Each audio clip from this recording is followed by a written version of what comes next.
Saludos a todos y bienvenidos un día más a nuestra sección de preguntas y respuestas que hoy dedicaremos a descubrir una de las ramas más polémicas y controvertidas de la filosofía, a la vez que una de las más influyentes, con un enorme impacto sobre el pensamiento occidental debido a su larguísima tradición y su antiguo lugar de nacimiento.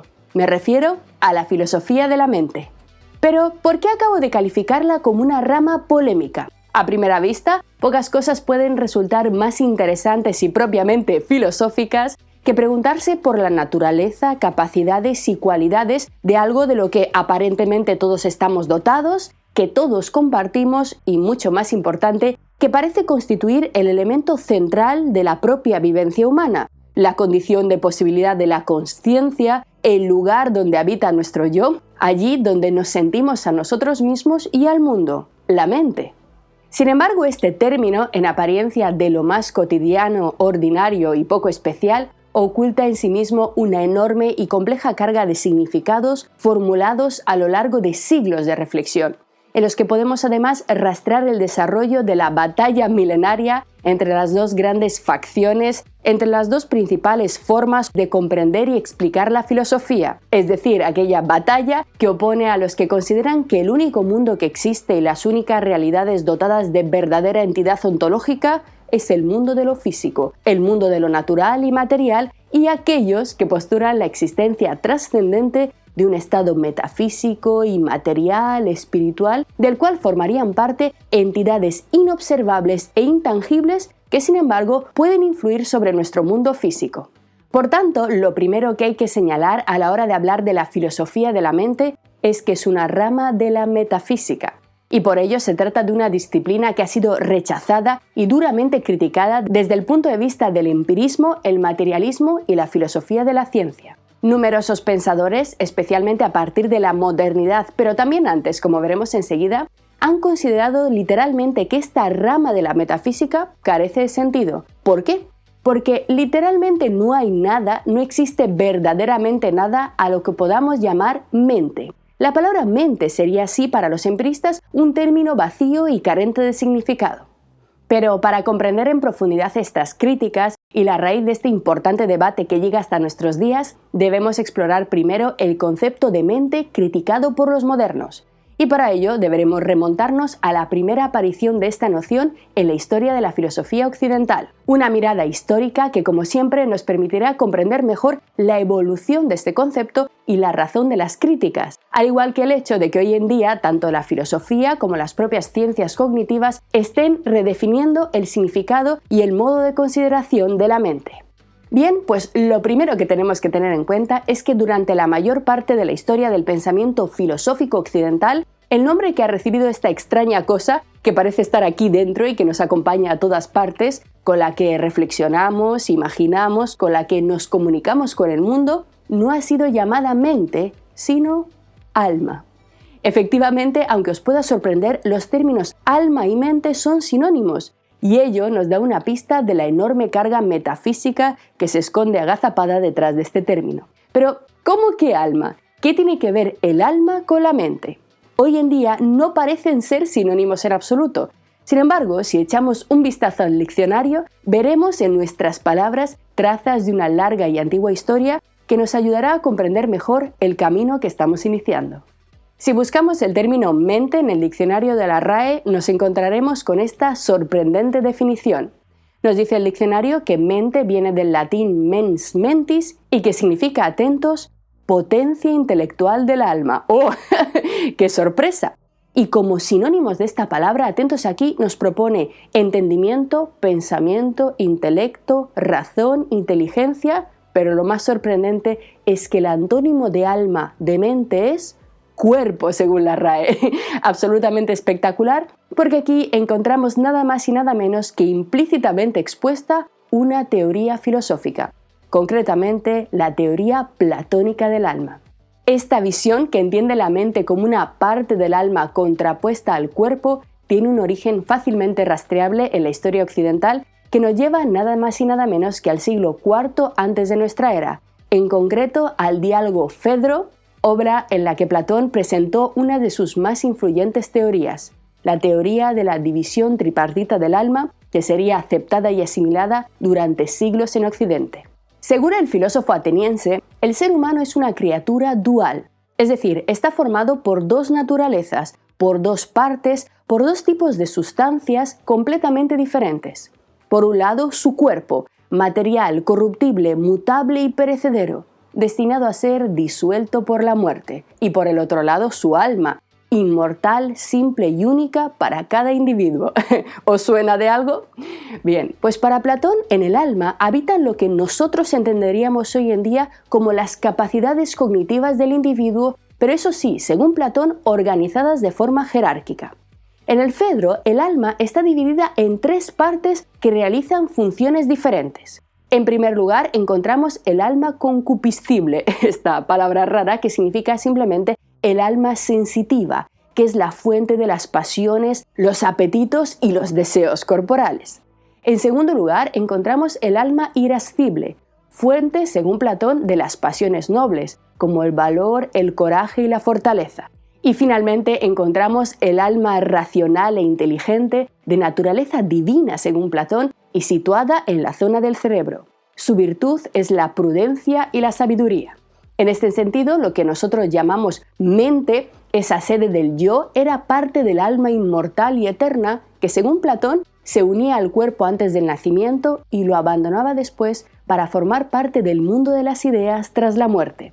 En esta cuestión vemos claramente la importancia de conocer en detalle nuestro pasado filosófico, ya que el influjo de la historia de la filosofía sobre nuestra visión contemporánea del mundo es absolutamente colosal. Sorprende que algunas de nuestras convicciones más profundas sean simplemente el fruto de una ocurrencia, de una teoría filosófica, realmente en realidad de un mito creado hace más de 2300 años por un griego.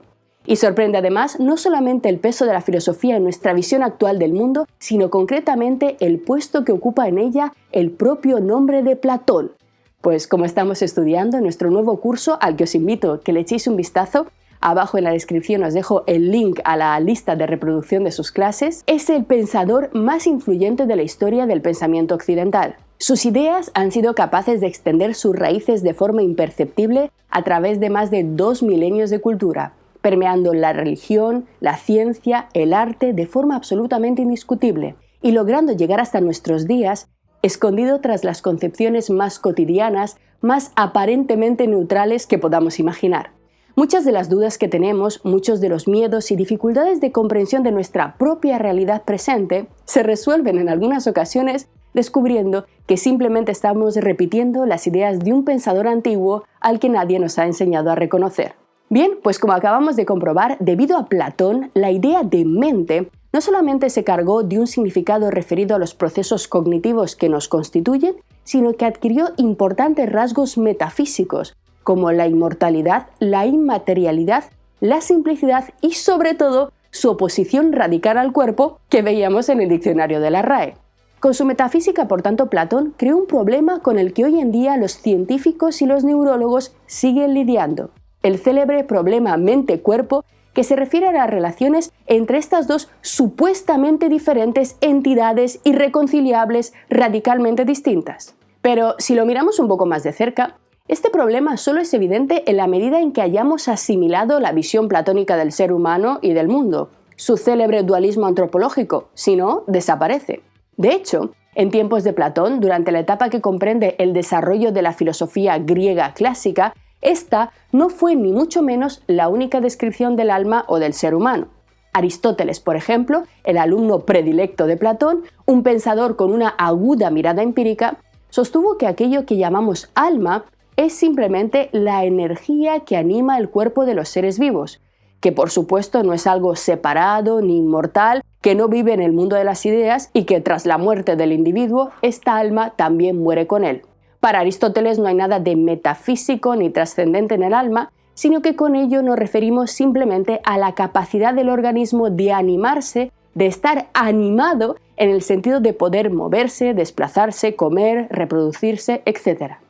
Demócrito y Epicuro, por su parte, materialistas estrictos, fueron mucho más allá de Aristóteles y, como bien hemos estudiado ya, sostuvieron que en la realidad no existe nada inmaterial, nada espiritual ni etéreo, sino que todo lo real debe explicarse por medio de las relaciones dinámicas de los átomos, entidades físicas que se organizan entre sí para crear organismos y que al separarse, al romperse sus relaciones, producen la muerte del individuo.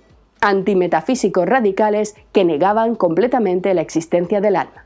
Pero si existían otras visiones del ser humano, otras ideas del alma, ¿por qué triunfó el dualismo platónico? ¿Por qué la idea de una separación radical entre el alma y el cuerpo, entre mente y cuerpo, ha llegado hasta nosotros? La razón es simple.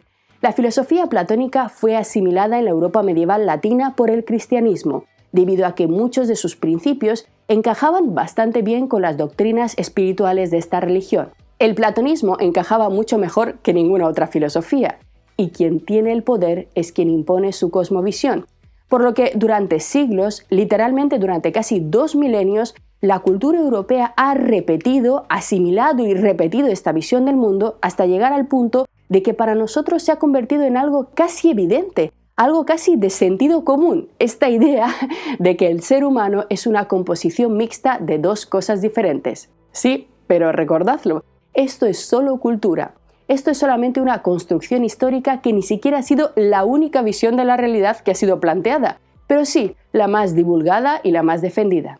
Y recordadlo bien, dado que la Iglesia cristiana ha sido desde la Baja Edad Media hasta prácticamente nuestros días la creadora y dueña de las principales instituciones educativas, fundamentalmente la creadora de las grandes universidades, esta visión del mundo, del ser humano, ha influido necesariamente sobre todos los saberes, desde la literatura hasta, y aquí está lo importante, la medicina, la fisiología y la biología, que durante siglos han tenido que luchar por intentar encontrar estos espíritus, estas esencias inmateriales en el cuerpo, hasta finalmente tener que aceptar que el alma no estaba por ninguna parte, que jamás aparece bajo el microscopio de las ciencias experimentales.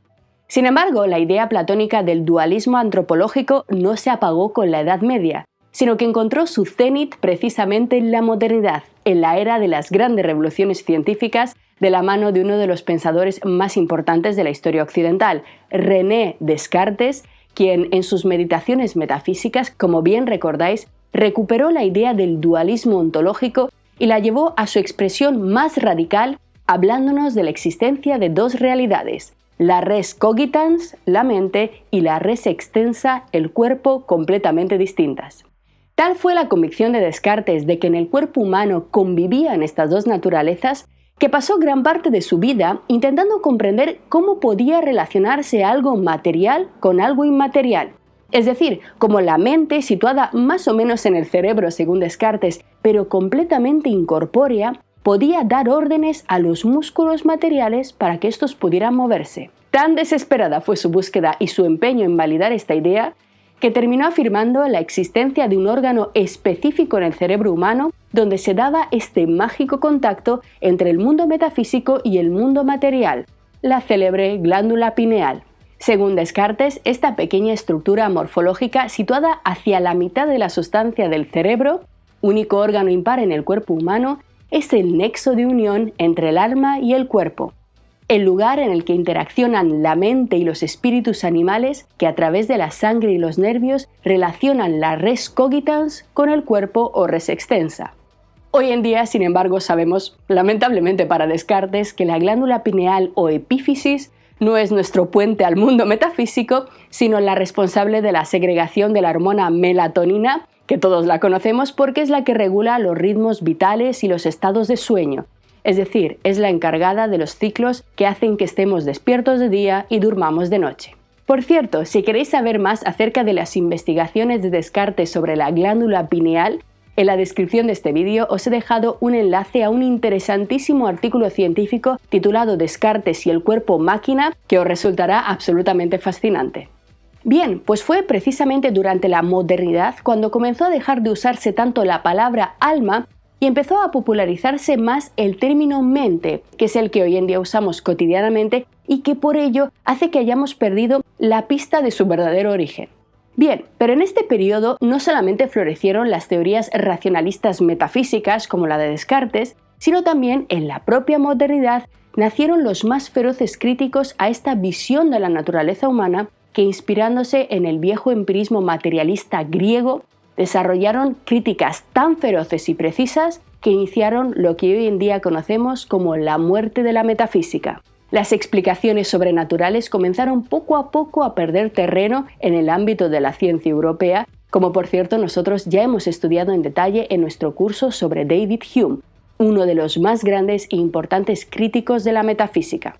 Si lo recordáis bien, en las clases que dedicamos a la estancia de Hume en París y a su relación con los enciclopedistas franceses, estudiamos cómo fue cambiando el papel de la metafísica en el esquema del conocimiento occidental. Os dejo también abajo el link a estas clases que os resultarán muy interesantes y además os ayudarán a completar el panorama de estas importantes transformaciones.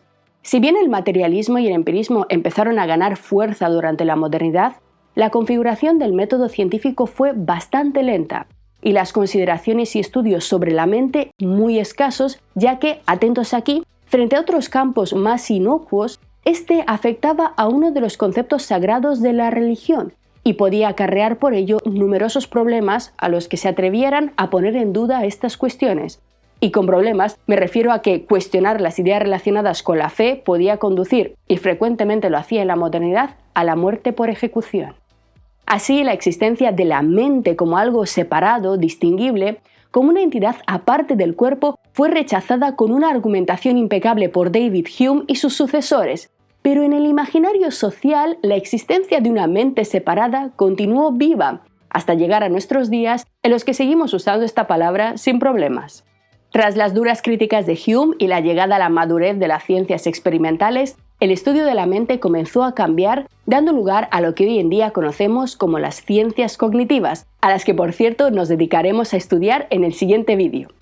Hoy en día, los neurobiólogos siguen usando el término mente para referirse, eso sí, a algo muy diferente a esa alma inmortal platónica, en concreto, a los efectos derivados del procesamiento cognitivo de un órgano llamado cerebro. Pero, como os digo, en este vídeo nos vamos a centrar en la filosofía de la mente y dejaremos la relación entre filosofía contemporánea y ciencias cognitivas para la siguiente sesión. Pero, si esto es así, ¿qué sentido tiene hoy en día la filosofía de la mente como rama de la metafísica? ¿Sigue existiendo? Fijaos, en nuestros días podemos encontrar en ella dos corrientes fundamentales. Por un lado, todavía hoy existen filósofos que defienden la vigencia de la metafísica, es decir, la existencia de entidades inmateriales, inobservables, trascendentes y que por ello siguen desarrollando teorías sobre la mente en la línea de las antiguas cuestiones modernas y premodernas. Hay que subrayar, eso sí, que esta línea de trabajo hoy en día es prácticamente residual, hay muy poca gente que se mantenga en esta visión, pero es importante saber que existe. ¿Y por qué es importante? Porque tenemos que tenerlo presente a la hora de empezar a leer un libro sobre filosofía de la mente.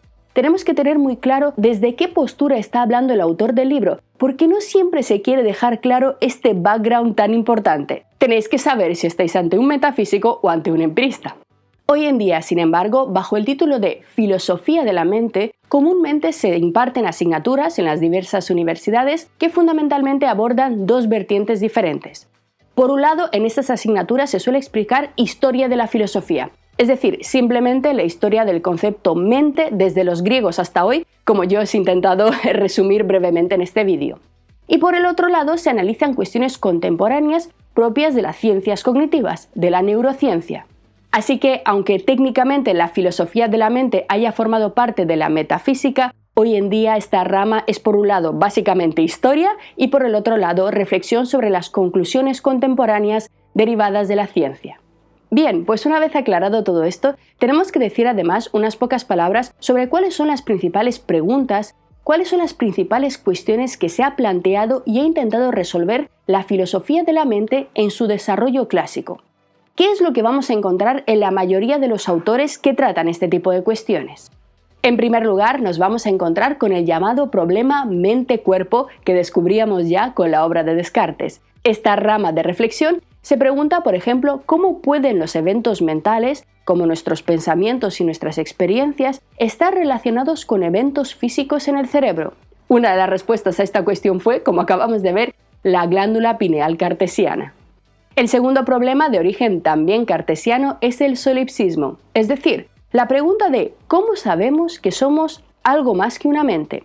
¿Cómo sabemos que tenemos verdaderamente un cuerpo y que ahí fuera hay verdaderamente un mundo material? ¿No podría ser quizá que todas nuestras experiencias sean solo fantasías, espejismos, sueños de una mente inmaterial que flota en un mundo metafísico? Y en una línea mucho más materialista, ¿podríamos ser solamente unos cerebros en cubetas? Unos cerebros a los que unos malvados científicos les están engañando con estímulos para creer que tienen cuerpo y están vivos. ¿Cómo sabemos que es real lo que percibimos? El tercer gran problema analizado por la filosofía de la mente es la naturaleza de la conciencia. ¿Qué es la conciencia y cómo emerge en los seres vivos? ¿Cómo se relaciona con la experiencia subjetiva y con los procesos cerebrales?